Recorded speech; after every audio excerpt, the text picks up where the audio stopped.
صلوا على النبي محمد. أعوذ بالله من الشيطان الرجيم. بسم الله الرحمن الرحيم. السلام عليكم ورحمة الله وبركاته. الحمد لله رب العالمين، وبه نستعين على أمور الدنيا والدين، والصلاة والسلام على أشرف الأنبياء والمرسلين سيدنا ومولانا محمد وعلى آله وصحبه أجمعين. أشهد أن لا إله إلا الله وحده لا شريك له، وأشهد أن محمدا عبده ورسوله لا نبي بعده. سبحانك لا علم لنا إلا ما علمتنا إنك أنت العليم الحكيم. قال رب اشرح لي صدري ويسر لي أمري واحلل عقدة من لساني يفقه قولي. رب آت نفسي هداها وزكها أنت خير من زكاها أنت وليها ومولاها. ثم أما بعد. معاشر الحاضرين jamaah salat subuh Masjid At-Tahirin yang dimuliakan oleh Allah Subhanahu wa taala. Syukur alhamdulillah, di subuh hari Kamis ini kembali kita dipertemukan oleh Allah Subhanahu wa taala dalam kondisi sehat walafiat. Shalawat beriringkan salam semoga selalu tercurahkan kepada junjungan kita baginda Nabi besar Muhammad sallallahu alaihi wasallam. Bapak-bapak, ibu-ibu, hadirin wal hadirat yang dimuliakan oleh Allah, pada pekan yang lalu kita akhiri kajian tafsir kita di surat An-Nisa ayat 41. Maka di subuh hari ini insyaallah kembali kita akan melanjutkan kajian tafsir kita di surat An-Nisa ayat 42, An-Nisa ayat 43. Kalau memang memungkinkan waktu kita sampai An-Nisa ayat 44.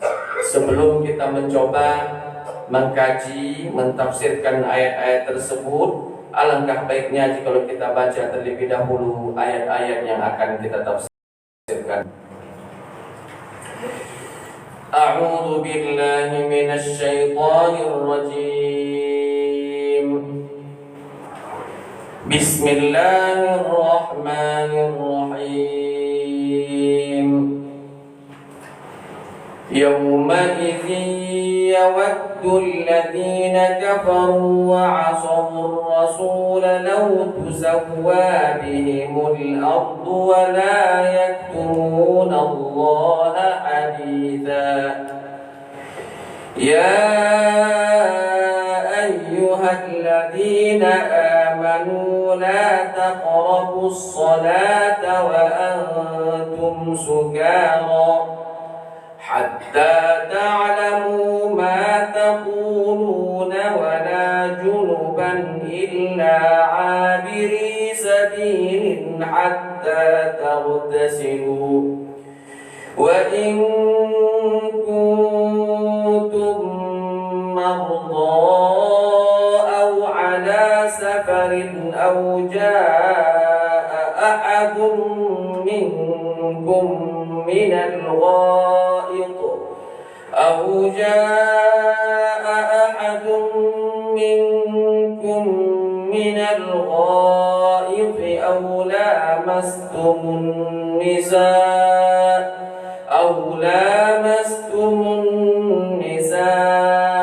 falam tajidu ma'an fatayammamu sa'idan tayyiban famsahu biwujuhikum wa aydikum innallaha kana 'afuwan ghafura.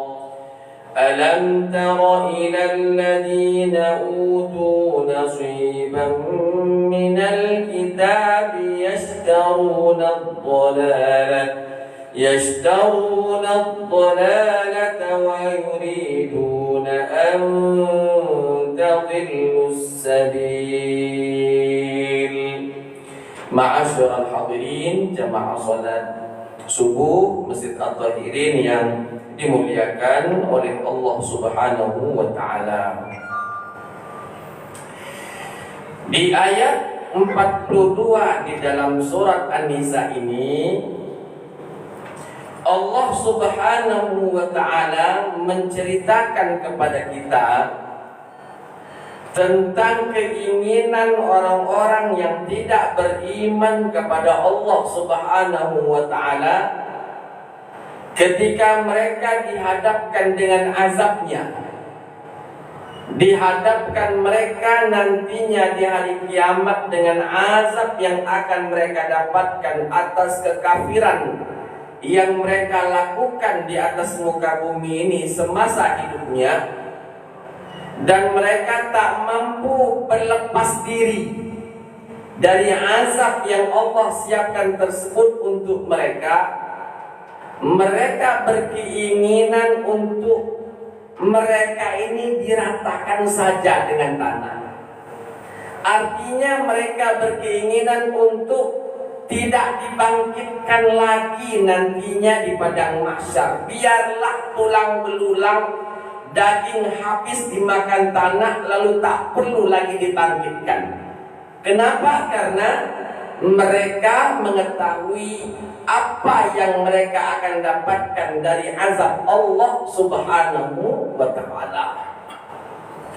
Makanya di dalam Al-Quran di ayat 42 di dalam surat An-Nisa ini, Allah Subhanahu wa ta'ala mengatakan, yauma izin yawaddul ladzina kafaru. Pada hari itu orang-orang kafir itu menginginkan wa asawur rasulah. Begitu pula orang-orang yang dulu hidup di muka bumi ini bermaksiat kepada Rasulnya, lau tusawwa bihimul ardu, seandainya mereka diratakan saja dengan tanah, tak perlu lagi dibangkitkan di padang mahsyar. Wala yaktumunallaha haditha, dan Allah Subhanahu wa ta'ala tidak akan pernah menutup-nutupi kejadian. Semuanya akan diungkit, semuanya akan diungkap oleh Allah Subhanahu wa ta'ala. Ayat ini Bapak Ibu selaras, semakna dengan ayat di akhir dalam surat An-Naba. Mereka mengatakan, ya, di akhir surat An-Naba itu, seandainya kami ini hanya dijadikan tanah saja, kuntu turaba, coba aku jadi tanah baik, tidak perlu dibangkitkan, tidak perlu jadi manusia. Kenapa mereka menginginkan jadi tanah saja?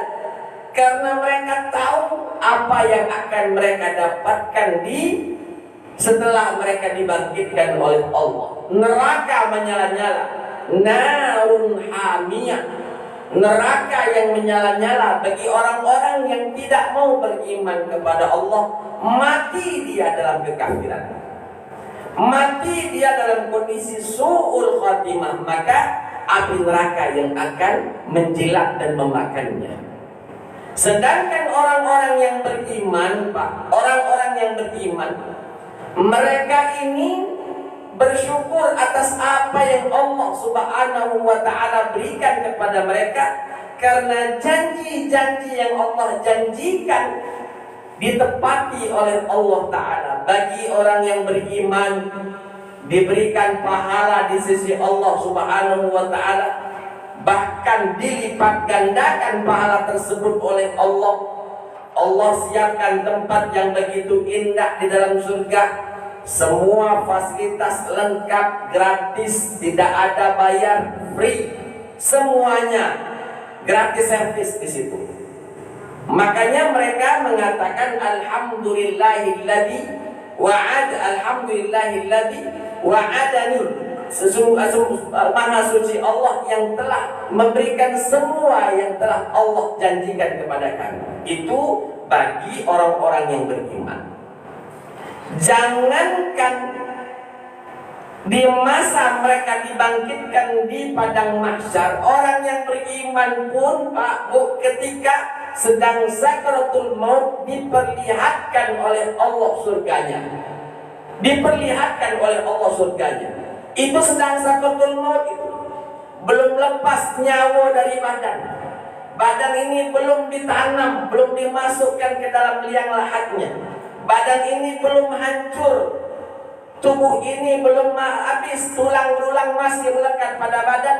Itu pun Allah sudah tampakkan apa yang mereka akan dapatkan nantinya di hari kiamat. Makanya Pak, bagi orang-orang yang meninggalnya baik, husnul khotimah, mereka nak cepat-cepat dikubur kelak. Kenapa? Karena setelah mereka dikuburkan, ditanya oleh malaikat mungkar nakir pertanyaan yang sudah kita tahu jawabannya, sudah tahu kita soalannya, dan mungkin juga kita sudah tahu jawabannya. Setelah ditanya oleh mungkar nakir, tahu semua, bisa menjawab, dibukakan pintu surga lalu diperlihatkan, itu tempatmu nanti setelah kiamat tiba. Apa kata ini? Ya Rab, cepatlah kiamat, tak sabar lagi kami nak masuk ke surga tersebut. Ini orang-orang kafir ini begitu. Ketika dibangkitkan oleh Allah, mereka mengatakan, siapa yang membangkitkan kami dari tempat tidur kami, dari tempat ini? Jadilah di dalam kubur ini, jadilah kami disiksa. Lebih baik disiksa dalam kubur dibandingkan disiksa di dalam neraka Allah Ta'ala. Makanya mereka mengatakan, yauma idzi yawaddul ladzina kafaru wa asawur rasula. Di hari itu di mana mereka dibangkitkan oleh Allah untuk mempertanggungjawabkan semua yang mereka lakukan, mereka mengatakan, lau tusawwa bihimul ardu, seandainya saja kami ini diratakan saja dengan tanah, tak perlu lagi dibangkitkan oleh Allah. Kata Allah, tidak, pasti akan dibangkitkan. Wala yaktumunallaha haditha, Allah takkan pernah menutupi satu kejadian. Semuanya diungkit oleh Allah. Umur kau 15 tahun sudah akil balik, benar? Benar. Ngapo kau tak beriman? Ngapo kau melakukan ini? Ngapo kau melakukan itu? Semuanya diungkit, Pak. Tidak satu pun yang lewat. Tidak satu pun yang lewat. Semuanya diungkit. Dan semua yang kita kerjakan dinilai, ada hukumannya. Ini hukumannya ini hukumannya ini. Semuanya lalu dikalkulasikan. Na'udzubillah, masuk ke dalam neraka. Beda bagi orang yang beriman. Inilah saya katakan enaknya kita jadi orang yang beriman ini. Bagi kita yang beriman, ya cara manusia salah hilaf biasa. Makanya ketika kita sadar diri, aku salah, kita bertaubat, mohon ampunan Allah. Allah, tolong hapusi dosa-dosa aku itu. Aku minta maaf, yang dulu tuh taulah dewe, aku masih muda. Hawa nafsu lebih besar daripada akal. Minta tolong hapuskan yang ini, hapuskan ini. Semua dosa-dosa minta dihapuskan oleh Allah. Kalau memang kita taubatan nasuha, betul-betul bertaubat kepada Allah, berjanji tidak akan mengulanginya lagi, berazam untuk meninggalkan dosa tersebut, insya Allah Allah akan hapuskan dosa-dosa tersebut dan tidak diungkit lagi di hari kiamat.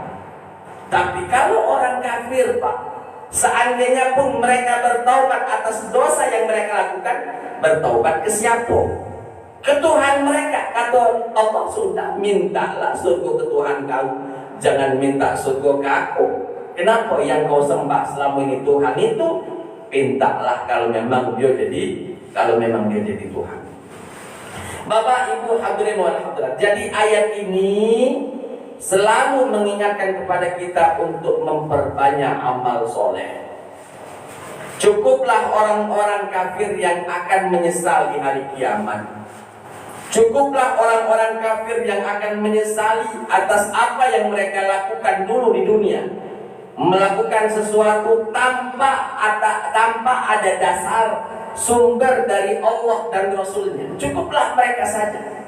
Yang sesat lagi menyesatkan. Kalau kita jangan sampai menyesal.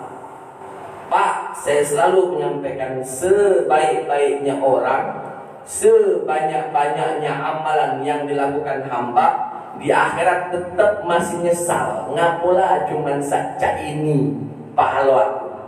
Ngapola cuman cak ini pahala aku. Tidak lebih banyak lagi. Padahal Pak tahulah sendiri, mungkin sholatnya bukan hanya 5 kali sehari semalam. Sudah ditambah dengan sholat-sholat sunnah yang lain. Selain 5 waktu fardu tadi, dari zuhur, asar, maghrib, isya, subuhnya, ditambah dengan qobliyah dan ba'diyahnya, kalau ada qobliyah dan ba'diyahnya, ditambah lagi dengan sholat duhanya, ditambah lagi dengan tahajud di malam harinya, ditutup dengan witirnya, dan lain sebagainya. Sholatlah sudah. Puasa, selain puasa wajib, puasa sunnah dia gawikan. Senin Kemis dia gawikan. Ayyamul Bid 13, 14, 15 di setiap bulan dia gawikan. Bahkan puasanya Nabi Daud hari ini puasa besok buka digawikan. Zakat dia keluarkan, bukan hanya zakat fitrah, zakat mal, teko sedekah, berwakaf, dan lain sebagainya. Apalagi haji yang wajib dia kerjakan, bukan cuma haji, teko umroh ulang-ulang. Apalagi semuanya dia kerjakan, lah bagus dong ini Pak, di akhirat masih menyesal.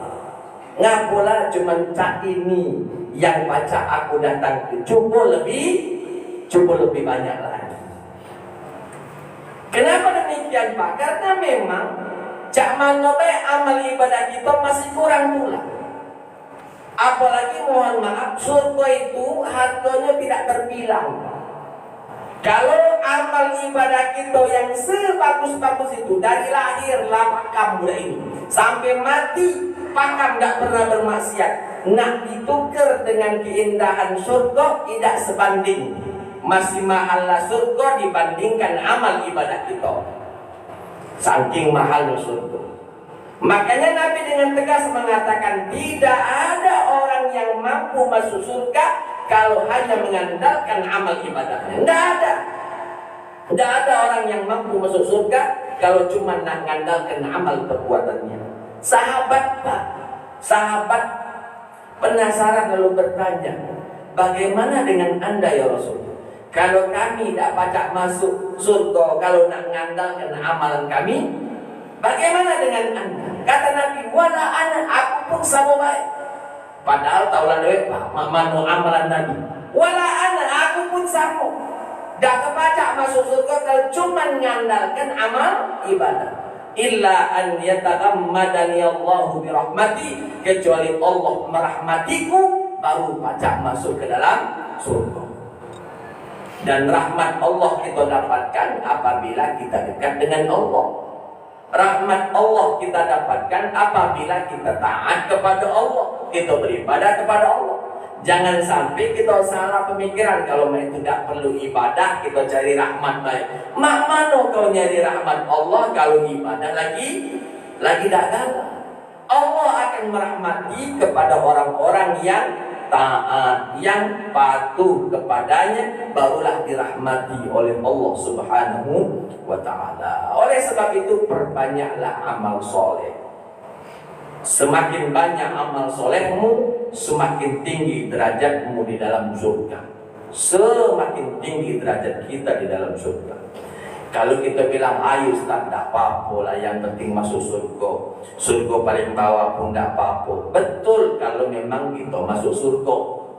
Takutnya kita mengandalkan masuk surga terakhir menjadilah rupanya kecil Pak, liwan. Masih saringan itu terlalu lebar, masih keluar gitu Pak, nyampak gitu. Tapi kalau keinginan kita, aku kepengen masuk ke dalam surga Firdaus, surga paling tinggi, tidak tersaring di Firdaus karena terlalu tinggi, sudahlah surga bawahnya. Kalau tidak tersaring lagi, surga bawahnya, dan tersaring lagi, surga bawahnya, mentok itu Pak jadilah. Kenapa? Karena memang tujuan kita, tembakan kita surga Firdaus.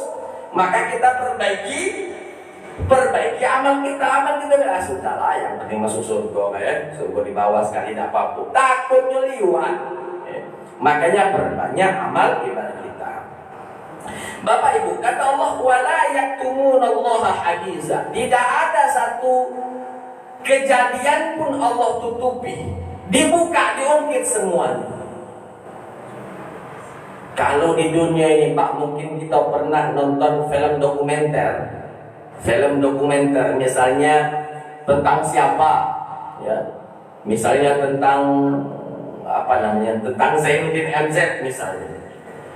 Film dokumenter diceritakan di situ Zainuddin MZ sebelum beliau lahir, ada bapaknya, ada ibunya, menikah di tahun sekian di sini, lalu lahirlah, mengandunglah ibu dari Zainuddin, lalu dilahirkan di sini Zainuddin pada tanggal ini. Semua kejadian mendetail Pak, ditayangkan pada film dokumenter. Pak, ini nanti di padang mahsyar lebih lengkap dari film dokumenter.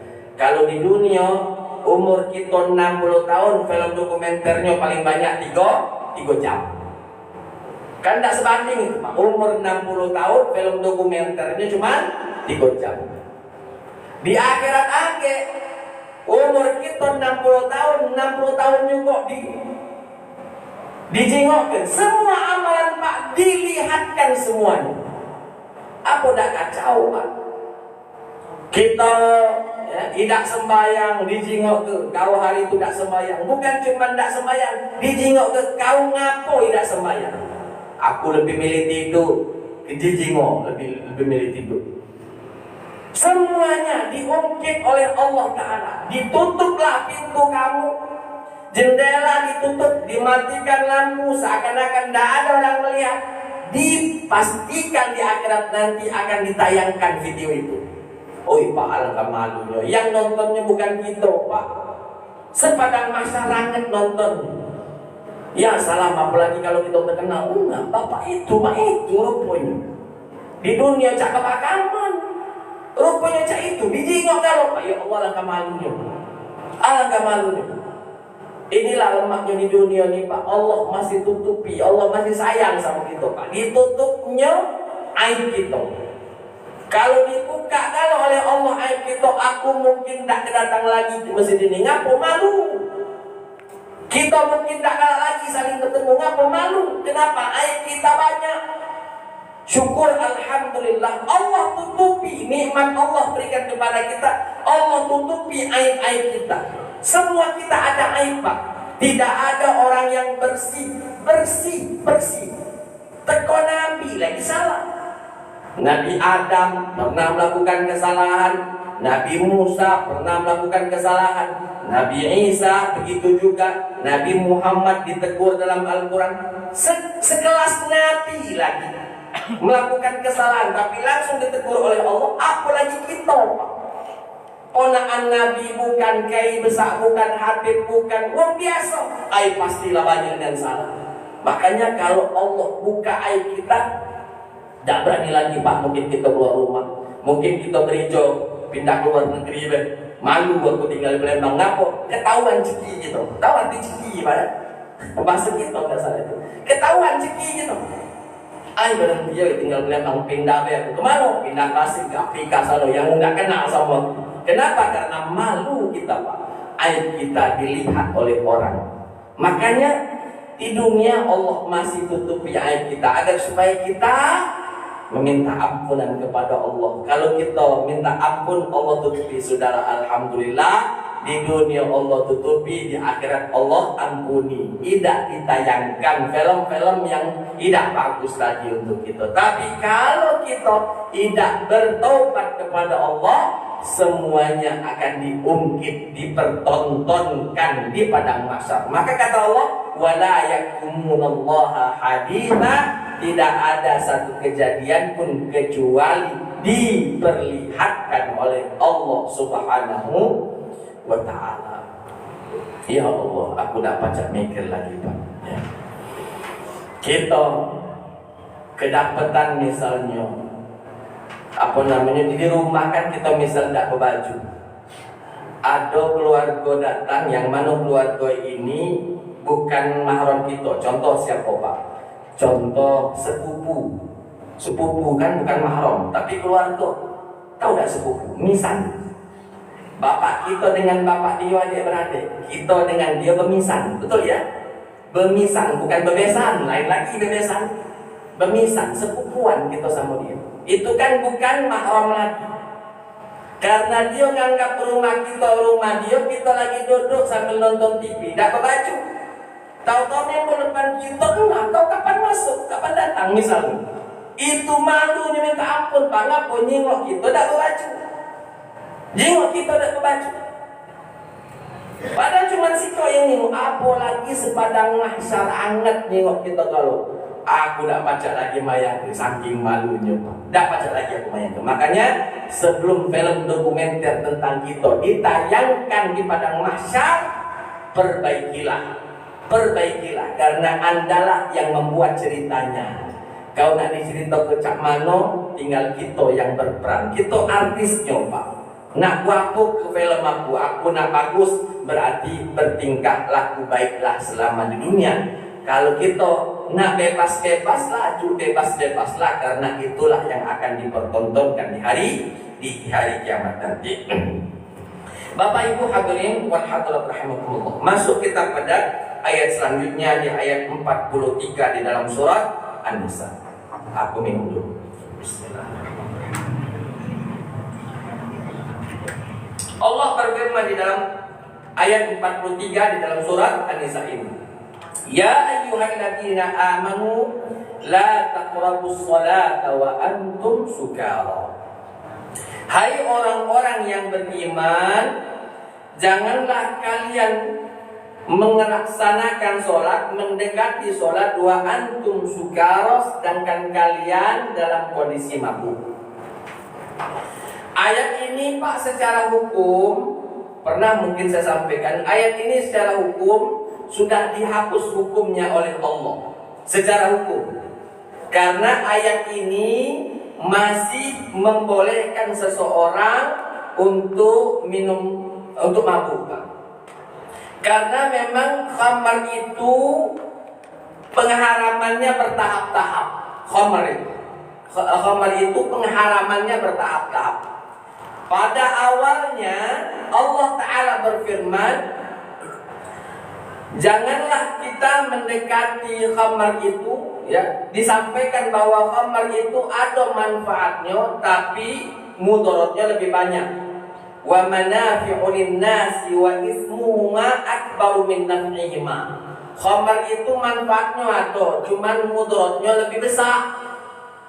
Pada awalnya Allah cuma mengingatkan saja, manfaat ada tapi mudaratnya lebih besar.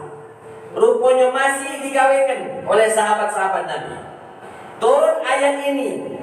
Hai orang-orang yang beriman, janganlah kalian melaksanakan sholat ketika kalian dalam kondisi mabuk. Maka para sahabat berpikir bahwa tidak boleh mabuk pas nak sembahyang baik. Tidak sembahyang sudah itu mabuk lagi boleh. Karena memang ayat itu berbicara demikian. Maka turun lagi ayat ketiga, pengharaman secara mutlak. Allah Ta'ala mengatakan, innamal khamru wal maisir wal ansab wal azlamu rijsum min amali syaitan fajtanibuh.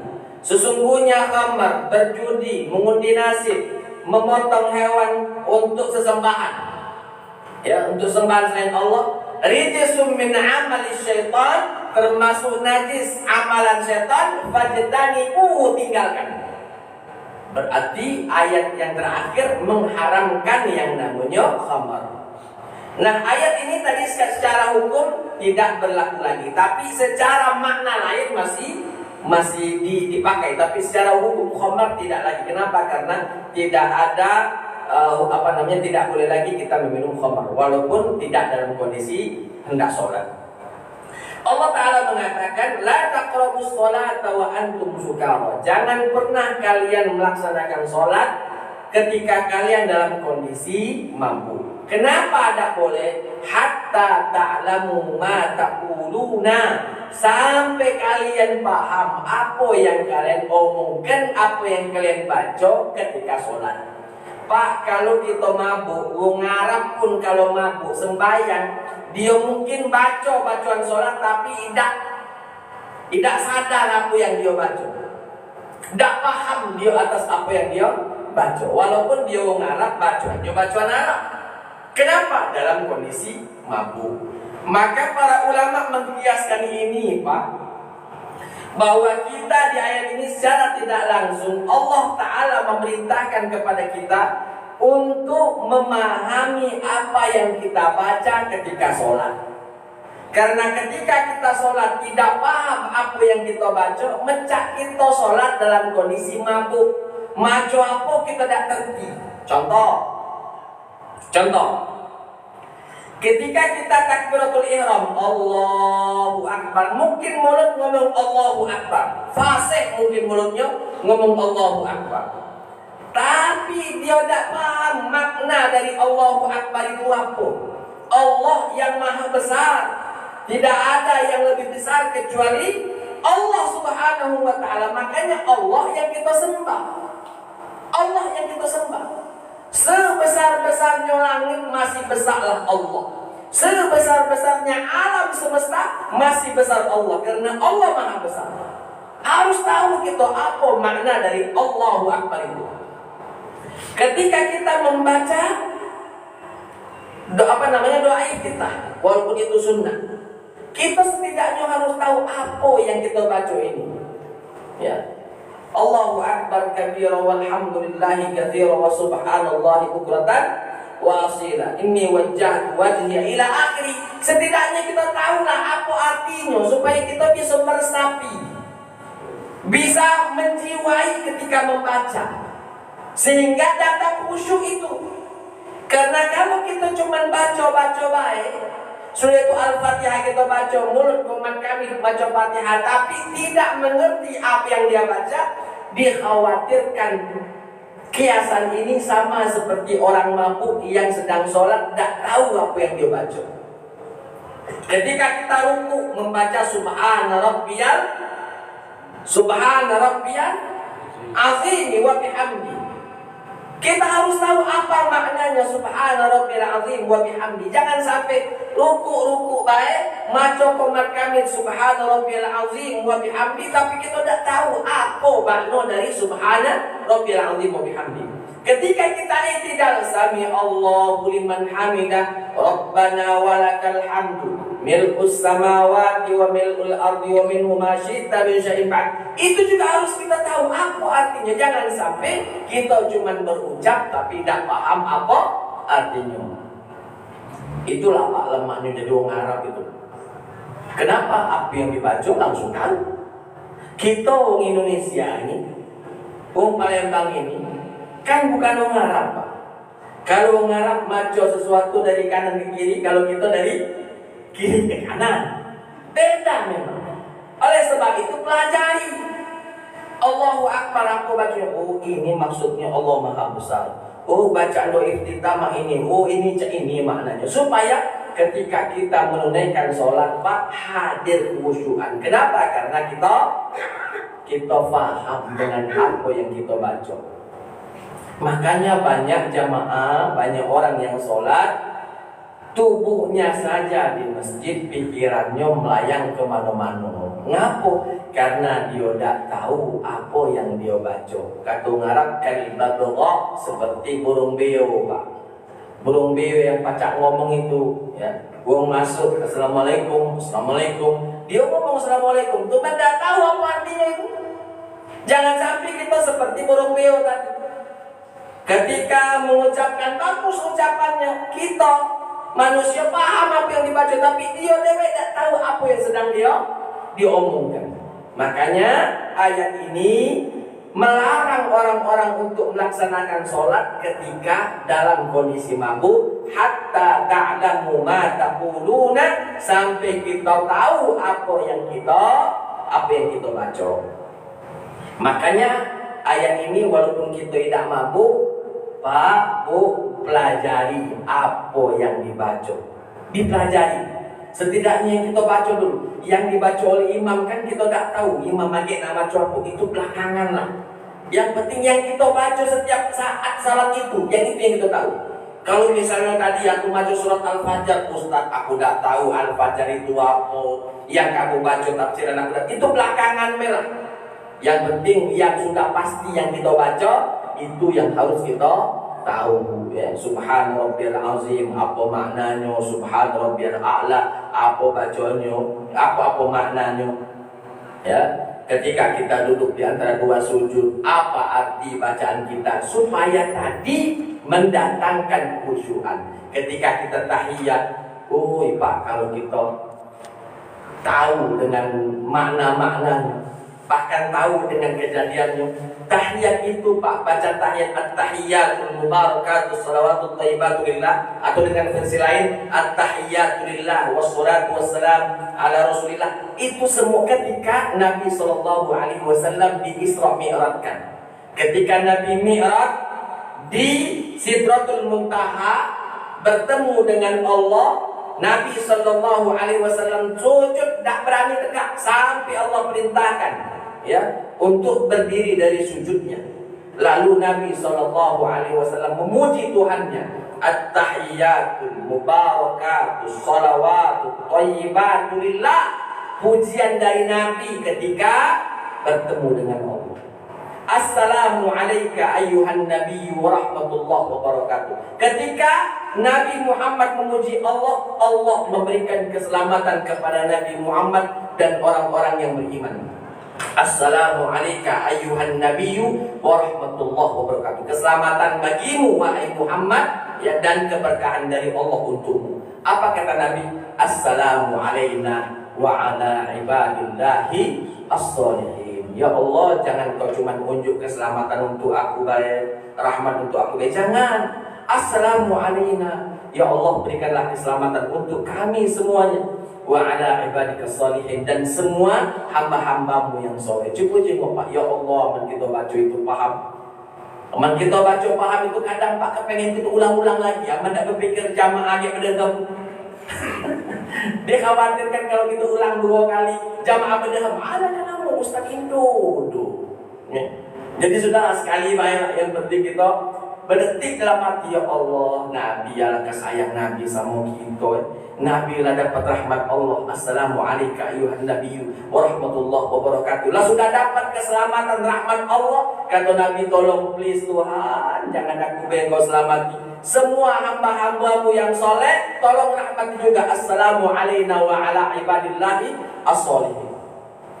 Ini Pak namanya wong yang ingat dengan kita, sayang sama kita tuh gimana beliau berada, ingat sama kita.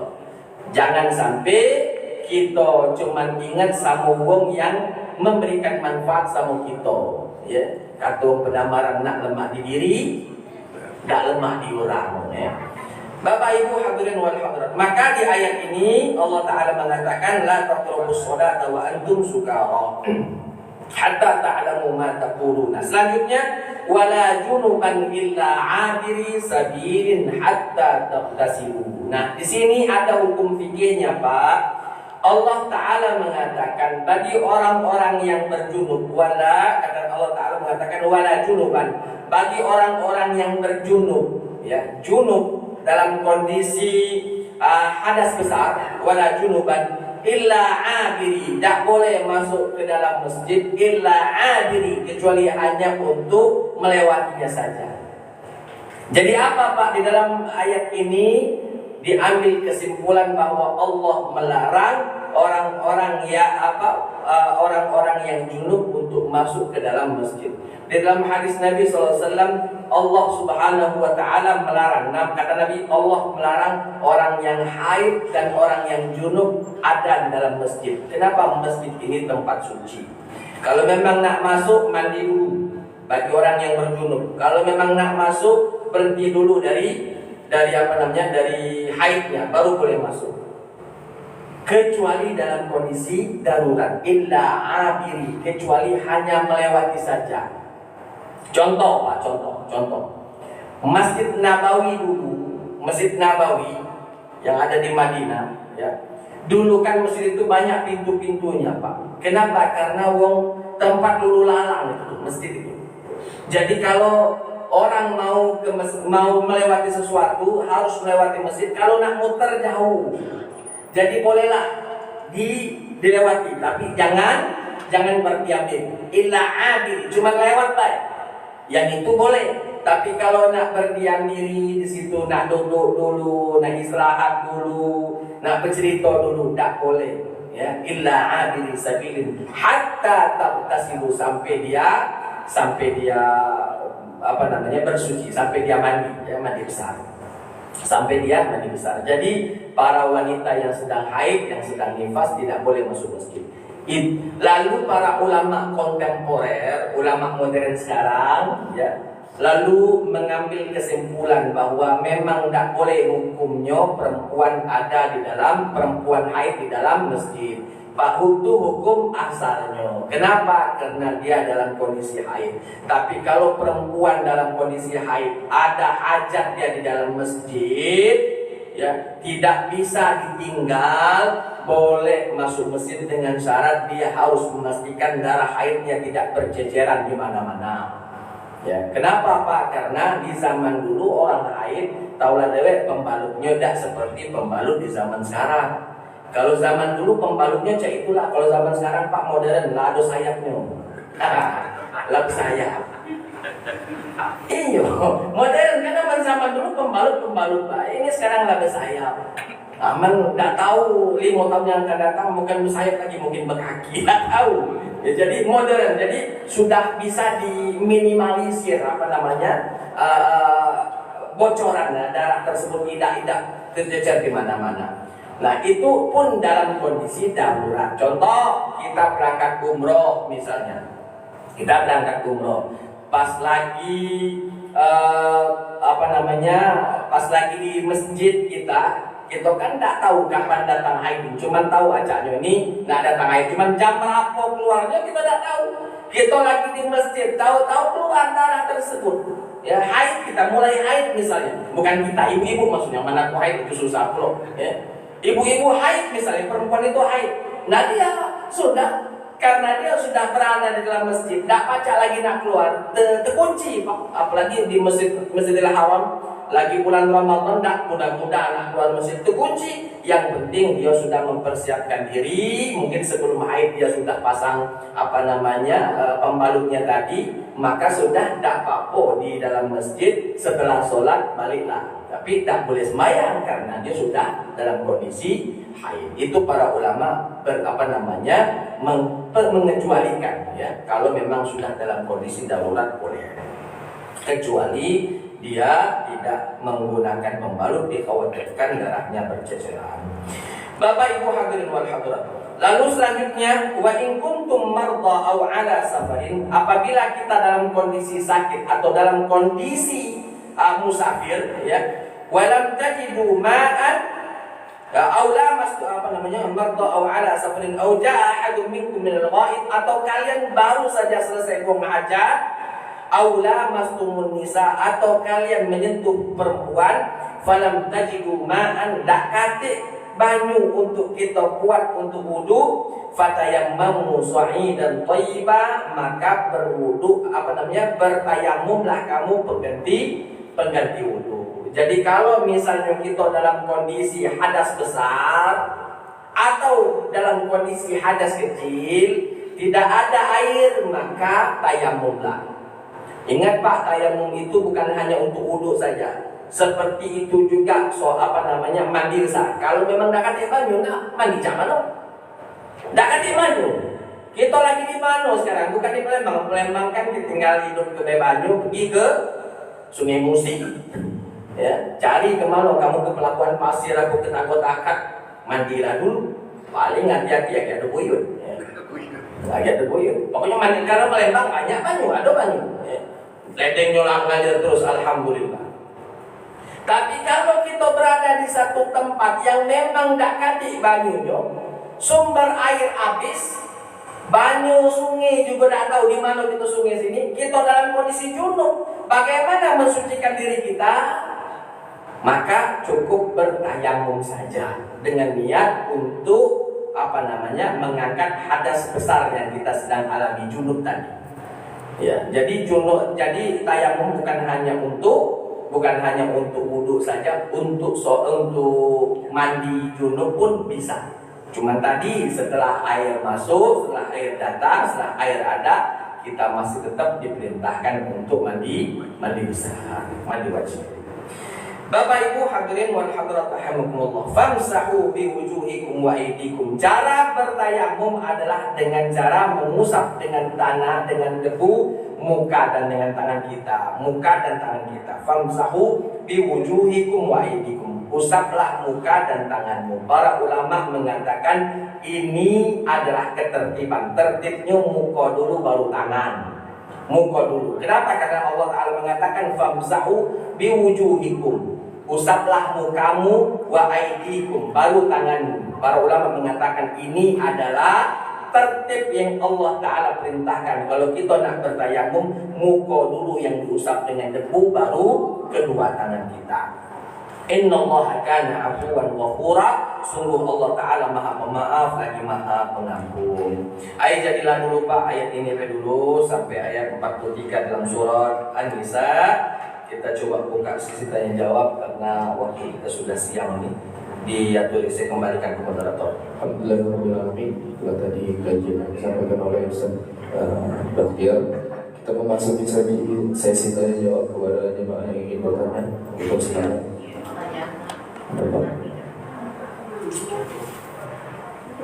Ibu ada yang bertanya kan? Silakan Ibu, Bapak. Masya Allah. Assalamualaikum warahmatullahi wabarakatuh. Assalamualaikum. Izin bertanya Ustaz, hukumnya transaksi jual beli pas lagi sholat, lagi khutbah Jumat.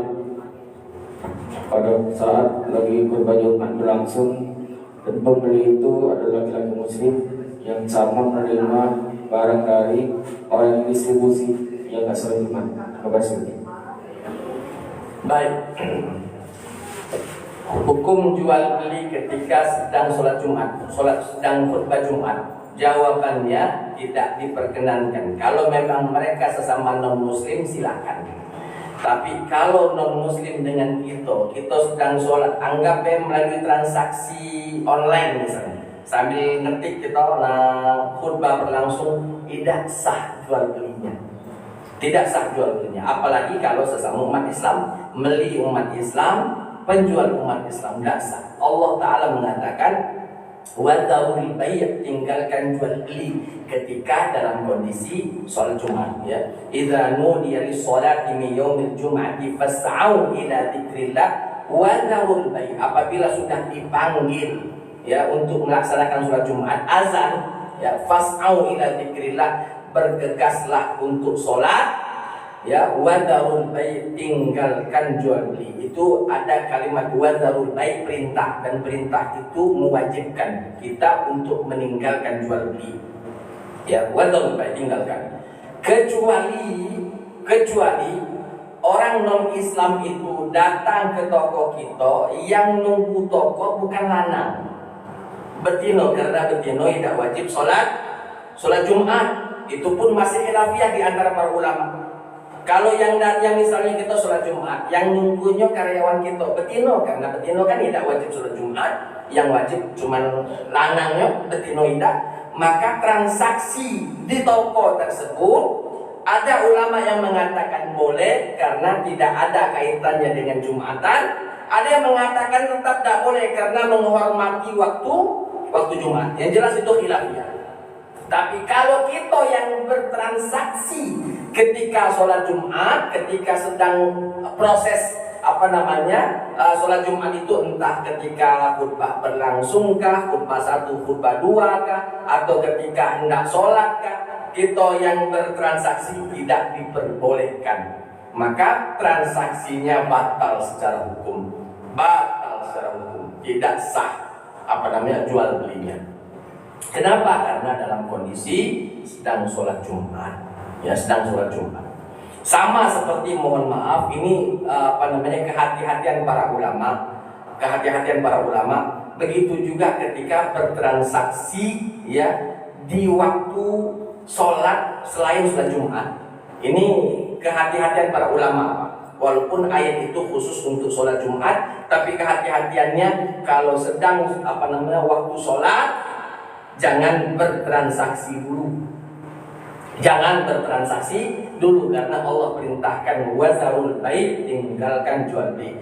Ustadz lari pelanggan, Pak, yang nunjuk rezeki kita Allah, bukan pelanggan, bukan pelanggan. Suruh duduk lu siap pelanggan, suruh duduk lu siap. Tutup ruko, kita pergi ke masjid. Atau ke masjid, aku ke masjid dulu Pak, mohon maaf. Bila perlu siapkan minuman, nah ini minum, ada gorengan, silakan nikmati. Aku ke masjid dulu, setelah masjid selesai, baru kita bertransaksi lagi. Apalagi mohon maaf, ruko-ruko kita yang langsung berdepanan dengan masjid. Kita ke masjid dulu, sudah baru kita buka lagi. Pak, yang nunjuk rezeki itu Allah. Kalau panggilan Allah kamu tidak datangi, tapi minta sama Allah rezeki banyak, kira-kira nunjuk Tuhan dah. Kalaupun tunjuk Tuhan sisi sedikit itu adalah istidraj. Tahu Pak istidraj? Pernah saya cerita tentang ikan ruan mancing ikan Pak. Istidraj. Ustadz, aku alhamdulillah tempat aku di dekat masjid tidak pernah aku sembahyang masjid pas lagi sholat tadi. Tapi rezeki aku luas. Nah, hati jangan sampai kita jadi ikan ruan itu Pak. Jangan sampai kita jadi istidraj itu. Makanya kalau memang kepengen dapat rezeki yang halal, kan rezeki itu datang dari Allah. Ketika azan berkumandang, tutuplah dulu ruko, aku ke masjid. Setelah masjid selesai, Assalamualaikum warahmatullahi wabarakatuh, istighfar 3 kali, mana berdoa sudah tutup pergi, tinggalkan. Buka lagi ruko, kita jual lagi. Insya Allah berkah di situ. Insya Allah keberkahan akan kita dapatkan. Wallahu a'lam. Yang lain, silakan Ibu. Assalamualaikum warahmatullahi wabarakatuh.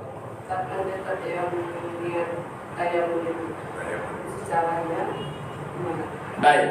Niat tayamum, nawaitu tayamum malirafil hadatil asghari lillahi ta'ala. Atau kalau memang kita tidak baca bahasa Arabnya, kenapa niat itu biasanya berbahasa Arab? Karena yang nulisnya orang Arab. Yang nulis buku itu wong Arab, makanya niatnya berbahasa Arab. Coba kalau wong yang muatnya itu nulis yang ngarang buku itu wong sekayu sedikit, niatnya masuk sekayu. Jadi artinya apa Pak? Boleh kita berniat pakai bahasa kita. Yang penting semakna. Sengaja aku bertayamum untuk melaksanakan sholat pengganti dari wudu lillahi ta'ala. Sudah. Bagaimana caranya? Tadi hanya ada 2 anggota tubuh yang diusap dengan debu. Ya. Bukan yang peci. Nunjuk kalau usapnya belakang. Tangan kita dipukulkan di debu. Di debu. Setelah itu mungkin debu ini ada ada pasirnya, ada apanya dimainkan. Kalau dimainkan habis debunya. Yang ininya dipadukan supaya pasir-pasir yang melekat terjatuh. Jadi sisanya tersisa debu-debu saja. Oke ya. Lalu pertama kali yang diusap adalah bagian muka. Muka itu Pak akhiran dari tumbuhnya rambut. Ini berarti di sini akhir tumbuh rambut aku di sini. Berarti dari sini ke sini muka. Ini dari sini ke sini muka. Bahkan ada ulama yang mengatakan sampai ke belakang kuping. Setelah diambil, nah ini kan ada debu.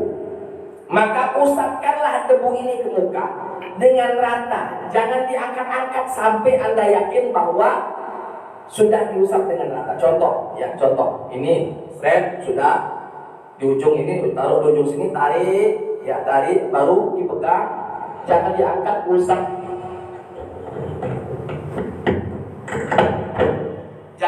Jangan diangkat, usaplah semuanya sampai Anda merasa muka ini sudah terkena semua. Jangan main ini. Kalau main itu setiap kita ngangkat habis ini. Kalau main ini berarti ada hati lagi. Paham ya? Jadi kalau ini kita usap semuanya, jangan diangkat tangan dari muka, jangan dilepas. Berarti itu menjadi rata debu di muka. Jangan. Betul. Setiap ngangkat adalah habis ini.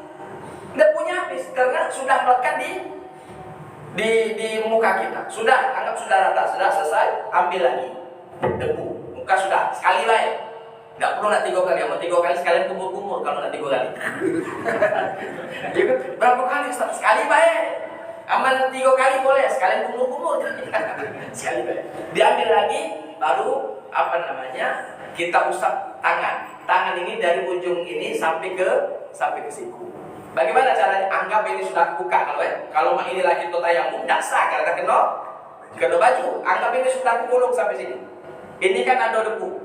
Tinggal ini diletakkan, seret, tarik tangan ini langsung dipegang. Nah, ini ketemu apa namanya? Ujung jari ini ketemu dengan ujung jari. Sudah, yang ini sudah ditayamumi menggunakan debu dari sini. Nah, debu kanan ini kan masih ada. Nah, yang debu kanan ini untuk bagian kiri kita seret sampai sini. Selesai. Tidak perlu usap telinga, kaki tidak perlu. Kalau tak itu boleh, tapi langsung ngumur. Jadi hanya 2 itu saja cara untuk diusap ketika kita bertayamum, muka dan kedua tangan. Sekali saja cukup. Terus debunya itu bukan lagi yang tempat yang lama kan? Bukan lagi tempat lama karena habis. Pindah lagi ke debu, pindah lagi ke tempat yang lain. Itu benar. Wallahu a'lam. Nah, terus kita tanya lagi, kalau pas di rumah kita masak dan jawab, berarti dulu masak macam mana? Kalau memang ibu kan tidak wajib sholat di masjid, ya. Tidak wajib sholat di masjid. Kalau memang sedang masak, azan berkumandang, lanjutkanlah masakmu. Cuma tadi mungkin jangan ngomong apa, jangan kita jawab apa yang dijawab, apa yang dipanggil oleh muazin. Contoh misalnya kita lagi ngoreng, tadinya kita mungkin sambil sholawatan, ya. Dalam kalau kamu sambil bernyanyi, ya, sambil sholawatan Allahumma sholli ala Muhammad sholawatan. Allahu Akbar di azan masjid. Sudah, kita berhenti selawatan, kita dengarkan azan di masjid. Lalu azan masjid Allahu Akbar, kita bilang Allahu Akbar. Asyhadu an la ilaha illallah, asyhadu an la hayya 'ala shalah, la haula. Nah, sambil kita memasak, enggak apa-apa. Setelah itu baru baca doa azan, ya, doa setelah azan. Jadi, lanjutkan masakmu, cuman tadi omongan-omongan yang tidak bermanfaat berhentilah dulu, dengarkan azan berkumandang, lalu jawab panggilan azan tersebut walaupun tangan masih ngegongseng tadi. Jadi itu bukan berhenti dia bermasak lagi, apalagi masak mie, berhenti masak akhirnya mie itu lembang kalau. Wallahu a'lam bissawab. Jadilah masih ada. Ya, terakhir. Masalah tayamum tadi. Silakan, Pak. Kan yang dibasuhkan muka sama tangan. Kalau kondisi muka sama tangan luka. Iya. Kalau kondisi salah satu dari anggota tubuh yang ditayamumi luka, dan luka tersebut misalnya tidak boleh kena air, takutnya sembuhnya akan lebih lama. Ketika juga tayamum misalnya karena lukanya kalau kena tangan akhirnya pedih, sudah kita tayamum ketika di tempat tersebut agak-agak lewatkan saja, ya, dilewatkan saja, tidak perlu dikenakan karena dalam kondisi terluka. La yukallifullahu nafsan illa wus'aha. Allah tidaklah memberikan tugas kepada hambanya kecuali hamba itu mampu mengerjakannya. Tapi selagi luka masih aman sama menakut ini cuman geli-geli dikit sudah gawe ke. Masalah ustaz aja ini apalagi kena debunya kita takut ada ini itu, yakinlah debu itu mensucikan insyaallah. Debu itu mensucikan. Cuma tadi debu dari mana dulu yang kamu ambil? Kalau debu yang di pinggir-pinggir di lantai-lantai ini di dinding-dinding insyaallah bagus. Tapi kalau debu di pinggir jalan, nah itu lain lagi ya, laju penyakitan. Wallahu a'lam. Jadilah. Baik Bapak Ibu, itu saja mungkin yang bisa saya sampaikan pada kesempatan kali ini. Sejenak mari kita mengangkat tangan, bermunajat kepada Allah Subhanahu wa taala. Mudah-mudahan apa yang kita niatkan Allah Subhanahu wa taala berkenan untuk mengijabah semua doa-doa kita. A'udzu billahi minasyaitonir rajim. Bismillahirrahmanirrahim. Alhamdulillahirabbil alamin wassalatu wassalamu ala asyrofil anbiya'i wal mursalin wa ala alihi wa sahbihi ajma'in. اللهم اغفر لنا ذنوبنا ولوالدينا وارحمهم كما ربونا صغارا. اللهم اجعل جمعنا هذا جمعا مرحوما وتفرقنا من بعده تفرقا معصوما ولا تجعل فينا ولا منا شقيا ولا محروما.